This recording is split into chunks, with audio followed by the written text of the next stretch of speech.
Movie की शुरुआत होती है और हम एक लड़की को देखते हैं। ये लड़की सिर्फ रोमांच की तलाश में एक ऐसी मुसीबत में फंस जाती है जहां से जिंदा निकलना लगभग नामुमकिन लगने लगता है। कॉलेज की पढ़ाई खत्म करने के बाद डेजी दूसरे शहर में जॉब के लिए निकलती है, लेकिन सीधा हाईवे पकड़ने के बजाय वो एडवेंचर के चक्कर में जंगलों और पहाड़ी रास्तों से होकर जाने का फैसला करती है। शुरुआत में सब कुछ नॉर्मल लगता है, लेकिन कुछ ही देर बाद नेविगेशन उसे बार बार अलग अलग दिशाओं में घुमाने लगता है। धीरे धीरे डेजी ऐसे इलाके में पहुंच जाती है जहां आगे कोई रास्ता ही नहीं बचता। घबराकर वो वापस लौटने की कोशिश करती है, लेकिन नेविगेशन लगातार यू टर्न लेने को कहता रहता है। अब हालत ऐसी हो जाती है कि वो ना आगे जा सकती है और ना पीछे लौट सकती है। बार बार गलत डायरेक्शन से परेशान होकर डेजी आखिरकार नेविगेशन पर भरोसा करना छोड़ देती है और पुराने तरीके से मैप देखकर रास्ता खोजने लगती है। तभी अचानक एक बड़ा ट्रक उसके सामने आकर रुकता है। डेजी पहले ही अलर्ट हो चुकी थी, क्योंकि वो अकेली थी और जगह भी बिल्कुल सुनसान थी। ट्रक में बैठे आदमी ने उसकी परेशानी सुनी और बड़े प्यार से मैप पर रास्ता समझाने लगा। पहली नजर में वो हेल्पफुल इंसान लग रहा था, लेकिन तभी डेजी नोटिस करती है कि वो चुपके से गाड़ी का दरवाजा बंद कर देता है। उसकी ये हरकत देखकर डेजी के मन में डाउट पैदा हो जाता है। कुछ ही देर बाद वो आदमी डेजी को जबरदस्ती अपने घर चलने के लिए इनवाइट करने लगता है। उसकी जरूरत से ज्यादा दोस्ती और अजीब बिहेवियर देखकर डेजी अंदर से डर जाती है। जैसे ही वो साफ मना करती है, उस आदमी का असली चेहरा सामने आ जाता है। अचानक सिचुएशन बेकाबू हो जाती है और दो आदमी डेजी का पीछा करना शुरू कर देते हैं। डेजी अपनी जान बचाने के लिए पूरी ताकत लगाकर वहां से भागती है। उसे समझ ही नहीं आता कि कुछ मिनट पहले तक सब कुछ एकदम नॉर्मल था और अब अचानक उसकी जान पर बन आई है। भागते भागते उसकी टांग बुरी तरह घायल हो जाती है। दर्द इतना ज्यादा होता है कि उसका चलना मुश्किल हो जाता है, लेकिन पीछे से आते कदमों की आवाज उसे रुकने नहीं देती। जब वो दोनों आदमी उसके बेहद करीब पहुंच जाते हैं, तब डेजी अचानक एक भारी पत्थर उठाकर उनकी तरफ फेंक देती है। पत्थर लगते ही उनका ध्यान कुछ सेकंड के लिए भटक जाता है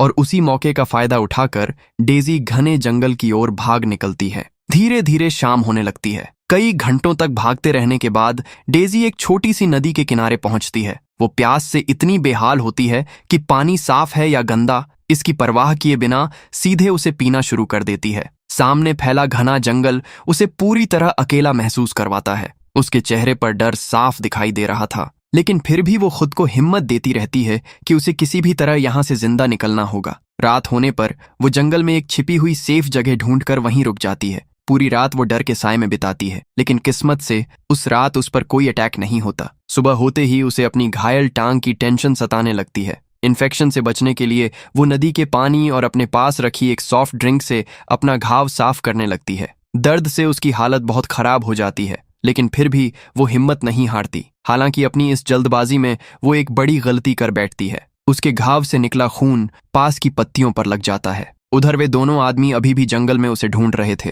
अपने क्राइम को छिपाने के लिए वे वापस उसी जगह आते हैं जहां डेजी की कार खड़ी थी। फिर वे उसकी गाड़ी लेकर एक फेक एक्सीडेंट का सीन बनाने की तैयारी करते हैं, ताकि पुलिस को लगे कि लड़की की मौत एक हादसे में हुई है। दूसरी तरफ डेजी की हालत लगातार बिगड़ती जा रही थी। उसकी टांग बुरी तरह सूज चुकी थी और हर कदम पर उसे रुककर आराम करना पड़ता था। अब उसे अपने उस फैसले पर बहुत पछतावा होने लगता है। अगर वो सीधा रास्ता चुनती तो शायद अब तक अपने इंटरव्यू में पहुंच चुकी होती, लेकिन अब उसे यह भी नहीं पता था कि वो इस जंगल से कभी जिंदा बाहर निकल पाएगी या नहीं। थकी हुई डेजी फूट फूट कर रोने लगती है, लेकिन तभी अचानक ऊपर से बहुत तेज आवाज आती है। जब वो ध्यान से देखती है तो उसे समझ आता है कि उसकी कार को पहाड़ी से नीचे गिराकर एक एक्सीडेंट जैसा दिखाया जा रहा है। तभी उसे उन आदमियों की आवाज भी सुनाई देती है। वे आपस में कह रहे होते हैं कि पुलिस के आने से पहले हमें उस लड़की की डेड बॉडी ढूंढनी होगी। उन्हें पूरा यकीन था कि घायल लड़की इतनी दूर भाग ही नहीं सकती। शायद ज्यादा खून बहने की वजह से वो कहीं मर चुकी होगी, लेकिन तभी उन्हें पेड़ों की पत्तियों पर खून के ताजे निशान दिखाई देते हैं। अब उन्हें एहसास हो जाता है कि डेजी अभी भी जिंदा है।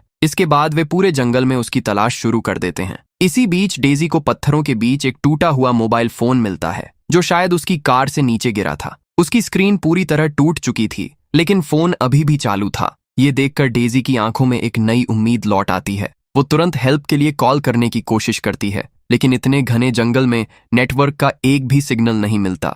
घबराई हुई डेजी लगातार अपनी जगह बदल बदल कर सिग्नल खोजने की कोशिश करती है। वो बर्फ जैसे ठंडे पानी को पार करके सामने वाली पहाड़ी पर भी जाती है, लेकिन उसकी हर कोशिश बेकार साबित होती है। तभी फोन की बैटरी पूरी तरह खत्म हो जाती है और मोबाइल स्विच ऑफ हो जाता है। अब डेजी अंदर से पूरी तरह टूट चुकी थी। भूख, ठंड, दर्द और डर ने उसके शरीर को बहुत कमजोर कर दिया था। कई दिनों की थकान और स्ट्रेस के बाद आखिरकार उसका शरीर जवाब दे देता है और वो बेहोश होकर जमीन पर गिर पड़ती है। जब उसे होश आता है तो वो खुद को एक बिल्कुल अनजान जगह पर पाती है। उसकी घायल टांग पर पट्टी बंधी हुई होती है, जैसे किसी ने उसका ट्रीटमेंट किया हो। डेजी धीरे धीरे उठकर बाहर निकलने की कोशिश करती है, लेकिन तभी एक आदमी उस कमरे में एंटर करता है। उसे देखते ही डेजी बुरी तरह डर जाती है। अब वो किसी भी अजनबी पर ट्रस्ट करने की हालत में बिल्कुल नहीं थी। वो तुरंत पास पड़ा एक हथियार उठा लेती है और उस आदमी को वार्निंग देती है कि वो उसके करीब आने की कोशिश न करे। डर और घबराहट ने उसके दिमाग पर पूरी तरह कब्जा कर लिया था। सामने वाला इंसान चाहे जितनी भी सफाई देता रहे, डेजी अब किसी की कोई बात मानने को तैयार नहीं थी। डेजी ने घबराहट में अपने पास रखा एक बॉक्स उठाया और उसमें भरा सफेद पाउडर सीधे उस आदमी के सिर पर फेंक दिया। अगले ही पल वो आदमी दर्द से चीख उठा। असल में वो कोई नॉर्मल पाउडर नहीं, बल्कि एक बेहद खतरनाक केमिकल था। आदमी तुरंत भागकर फ्रिज से दूध निकालता है और अपने सिर पर उड़ेलने लगता है, क्योंकि वही उस केमिकल की जलन को कम कर सकता था। डेजी समझ ही नहीं पाती कि उसने डर के मारे ये क्या कर दिया। उधर कई दिनों से अपनी बेटी का कोई कांटेक्ट न होने पर डेजी का परिवार बुरी तरह परेशान हो चुका था। फोन की लास्ट लोकेशन देखकर उन्होंने पुलिस में कंप्लेंट दर्ज करवा दी थी। अब लोकल पुलिस ऑफिसर इस केस की इन्वेस्टिगेशन शुरू करने की तैयारी कर रहे थे। जब डेजी दोबारा होश में आती है तो वो देखती है कि उसके हाथ कसकर बंधे हुए हैं। हालांकि सामने मौजूद उस आदमी का बिहेवियर अब पहले जैसा डरावना नहीं लग रहा था। वो उसे खाना और पानी देता है और आराम से खाने के लिए कहता है, लेकिन जैसे ही डेजी पुलिस को फोन करने की बात करती है, वो आदमी तुरंत बात को टाल देता है। 2 दिनों से भूखी डेजी आखिर खुद को रोक नहीं पाती और आदमी के पीछे मुड़ते ही बहुत तेजी से खाना खाने लगती है। धीरे धीरे उसे महसूस होने लगता है कि शायद यह आदमी वैसा नहीं है जैसा उसने पहले सोचा था। बातचीत के दौरान वो अपना नाम बताता है। उसका नाम हेनरी था। हेनरी कई सालों से उस जंगल में बिल्कुल अकेला रह रहा था। उसने एक पुरानी वैन को अपनी लैब बना रखा था। जब डेजी अपनी पूरी कहानी उसे सुनाती है तो हेनरी तुरंत समझ जाता है कि उसका पीछा करने वाले वे दोनों आदमी असल में कौन थे। तभी बाहर से अचानक कोई आवाज आती है। हेनरी का चेहरा एकदम सीरियस हो जाता है। उसके एक्सप्रेशंस देखकर डेजी समझ जाती है कि बाहर जरूर वही लोग होंगे जिनसे वो अपनी जान बचाकर भागी थी। और सच में बाहर वही दोनों आदमी खड़े थे। असल में उस जंगल में रहने वाले सिर्फ यही 3 लोग थे और ये कई सालों से एक साथ काम कर रहे थे। हेनरी तैयार करता था और बाकी दोनों आदमी वो माल सप्लाई करने का काम करते थे। लेकिन इस बार वे बिजनेस के लिए नहीं आए थे। वे खास तौर पर उस घायल लड़की को ढूंढने निकले थे। हेनरी उन्हें अंदर आने से रोकने की पूरी कोशिश करता है। वो बहाने बनाता है, बात घुमाता है, लेकिन आखिरकार वे दोनों जबरदस्ती अंदर घुस जाते हैं। लेकिन हैरानी की बात यह थी कि अंदर कोई नहीं था। उनके ध्यान भटकते ही हेनरी जल्दी से डेजी का खाना और पानी छिपा देता है और कमरे में मौजूद हर सबूत मिटाने की कोशिश करता है। सब कुछ इतना नॉर्मल लग रहा था कि उन दोनों आदमियों को कोई शक नहीं हुआ। असल में उनके आने से पहले डेजी ने अपनी समझदारी से खुद को वहां से बचा लिया था। उसने कमरे में मौजूद केमिकल्स को पानी के साथ मिलाकर एक ऐसा रिएक्शन पैदा किया जिससे उसकी रस्सियां जलकर टूट गईं। फिर वो पीछे की विंडो से बाहर निकल गई। लेकिन सबसे हैरानी वाली बात यह थी कि डेजी वहां से भागी नहीं। वो जानती थी कि उसे इस अनजान जंगल के बारे में कुछ भी पता नहीं है और अगर वो अकेले निकलती तो फिर किसी और बड़ी मुसीबत में फंस सकती थी। इसलिए वो पास ही छुपी रही। जब हेनरी को यह पता चलता है तो वो बहुत हैरान रह जाता है। उसे बिल्कुल उम्मीद नहीं थी कि शहर में पली बड़ी एक लड़की को केमिस्ट्री की इतनी अच्छी समझ होगी। डेजी भी अपनी गलती मानती है कि शुरुआत में उसे समझ नहीं आया था कि वो सफेद पाउडर कितना खतरनाक है, इसलिए उसने डर में आकर वो हरकत कर दी थी। वो हेनरी से माफी मांगती है। धीरे धीरे दोनों के बीच बातचीत बढ़ने लगती है। डेजी उससे पूछती है कि अगर हेनरी उसकी मदद करना चाहता है तो वो उसे यहाँ से जाने क्यों नहीं देता। तब हेनरी उसे सच बताता है। उसके पास कोई गाड़ी नहीं थी और सबसे नजदीकी सड़क या छोटा शहर भी वहां से करीब 20 माइल दूर था। डेजी की हालत ऐसी बिल्कुल नहीं थी कि वो इतनी दूर पैदल जा सके। ऊपर से जंगल इतना घना था कि वो अपना रास्ता भटक सकती थी। हालांकि हेनरी उससे प्रॉमिस करता है कि कुछ दिनों बाद उसका आखिरी माल तैयार हो जाएगा और तब वो खुद उसे वहां से सुरक्षित बाहर ले जाएगा। यह सुनकर डेजी को पहली बार थोड़ा सुकून मिलता है। दिन गुजरने लगते हैं और दोनों के बीच ट्रस्ट बढ़ता जाता है। अब डेजी का भरोसा उस पर पूरी तरह बनने लगा था, लेकिन अभी भी उसे यह नहीं पता था कि असली गेम क्या चल रहा है।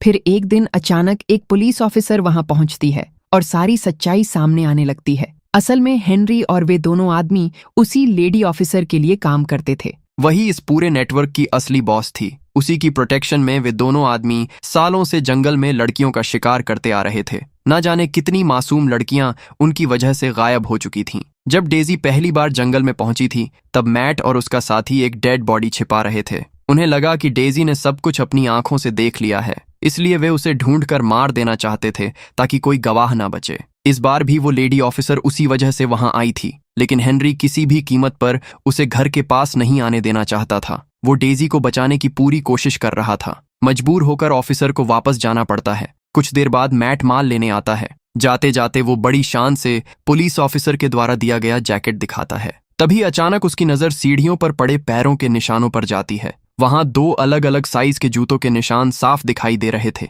मैट तुरंत समझ जाता है कि यहाँ कोई और भी मौजूद है, लेकिन वो जाहिर नहीं होने देता। वो ऐसा बिहेवियर करता है जैसे उसने कुछ देखा ही ना हो। दूसरी तरफ हेनरी को अंदाजा तक नहीं होता कि मैट सब कुछ समझ चुका है। उस रात हेनरी और डेजी जंगल से भागने की प्लानिंग कर रहे होते हैं। तभी अचानक मैट कमरे में घुस आता है। सिचुएशन बेहद खतरनाक हो जाती है। तभी हेनरी अचानक चालाकी से गेम पलटने की कोशिश करता है। वो कहता है कि लड़की को अभी मारना सही नहीं होगा। पिछले कुछ दिनों में उसने उसे पूरी तरह अपने कंट्रोल में कर लिया है और अब वो हमारे काम में मदद भी कर सकती है। अपनी बात साबित करने के लिए वो डेजी को सबके लिए कॉफी बनाने का ऑर्डर देता है। डेजी तुरंत उसकी आंखों का इशारा समझ जाती है। वो चुपचाप कप्स में कॉफी डालते हुए उनमें एक खास केमिकल मिलाने लगती है और ऐसे दिखाती है जैसे सब कुछ बिल्कुल नॉर्मल हो। डेजी ने कॉफी के कप माइक्रोवेव में रख दिए। पूरा काम उसने इतनी चालाकी से किया कि मैट और उसके साथी को जरा भी शक नहीं हुआ। लेकिन जैसे ही उन्हें कुछ गड़बड़ महसूस हुई तब तक बहुत देर हो चुकी थी। अचानक एक जोरदार धमाका होता है और माहौल पूरी तरह बिखर जाता है। किसी तरह वे दोनों बाहर निकल आते हैं, लेकिन हेनरी की पीठ बुरी तरह घायल हो चुकी थी। उसे भी ज्यादा डरावनी बात यह थी कि बुरी तरह झुलसने और घायल होने के बावजूद मैट अभी भी जिंदा था और बाहर निकल आया था। हेनरी समझ चुका था कि ताकत के मामले में वो मैट का मुकाबला नहीं कर सकता, लेकिन वो किसी भी हालत में डेजी को बचाना चाहता था। अपनी बची हुई आखिरी ताकत लगाकर वो मैट के हाथ से बंदूक छीन लेता है। ऐसा लगता है जैसे अब शायद सब खत्म हो जाएगा, लेकिन तभी अचानक पीछे से 2 गोलियों की आवाज गूंजती है। ये आवाज उसी लेडी पुलिस ऑफिसर की गन से आई थी। गोलियों की आवाज सुनते ही डेजी समझ जाती है कि कुछ बहुत बुरा हो चुका है। उसका दिल टूट जाता है, लेकिन अब वहां रुकने का मतलब सीधे मौत था। वो अपने दर्द और डर को अपनी ताकत बनाकर वहां से भागना शुरू कर देती है। उधर लेडी ऑफिसर को अब पूरे हालात का अंदाजा हो चुका था, लेकिन उसके चेहरे पर डर या घबराहट का कोई निशान नहीं था। उसकी सबसे बड़ी टेंशन सिर्फ आखिरी ड्रग्स का माल था जो सुरक्षित उसकी गाड़ी में रखा हुआ था।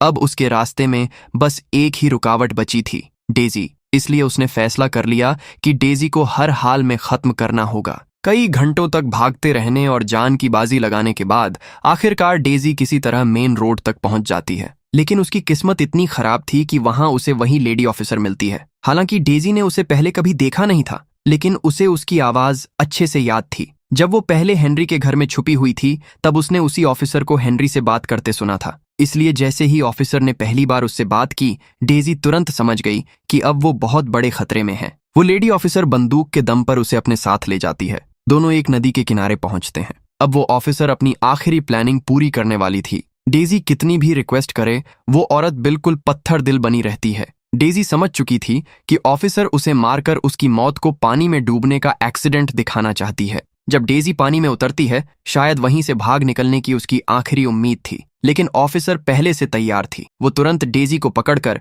बेरहमी से पानी में धक्का दे देती है। कमजोर और घायल डेजी उसकी ताकत के सामने टिक नहीं पाती। वो बार बार खुद को छुड़ाने की कोशिश करती है, लेकिन हर कोशिश बेकार साबित होती है। धीरे धीरे उसकी सांसें टूटने लगती हैं। लेकिन तभी मौत और जिंदगी के बीच के उस आखिरी पल में डेजी को याद आता है कि उसने लैब से एक छोटा सा हथियार अपने बचाव के लिए छिपा कर रखा था। वो तुरंत उसे निकालती है और पूरी ताकत से उस ऑफिसर पर अटैक कर देती है। यहीं आकर इस खौफनाक कहानी का अंत होने लगता है। वो करप्ट पुलिस ऑफिसर जिसने अपनी पावर का इस्तेमाल करके सालों तक क्रिमिनल्स का साथ दिया, मासूम लोगों की जान ली और उस जंगल को नर्क बना दिया था, आखिरकार अपने अंजाम तक पहुंच जाती है। डेजी आखिरकार उस डरावने जंगल से जिंदा बाहर निकल आती है, लेकिन उसके चेहरे पर कोई खुशी नहीं होती। उसकी आंखों में सिर्फ खालीपन और सदमा दिखाई देता है। जो कुछ उसने देखा और सहा था, उसने उसकी सोच हमेशा के लिए बदल दी थी। दोस्तों, अगर आपको डेजी की यह सर्वाइवल स्टोरी और मूवी की एक्सप्लेनेशन पसंद आई हो तो इस वीडियो को लाइक जरूर करें, अपने दोस्तों के साथ इसे शेयर करें और चैनल को सब्सक्राइब करके बेल आइकॉन भी दबा दें ताकि आने वाली कोई भी नई कहानी आपसे मिस ना हो।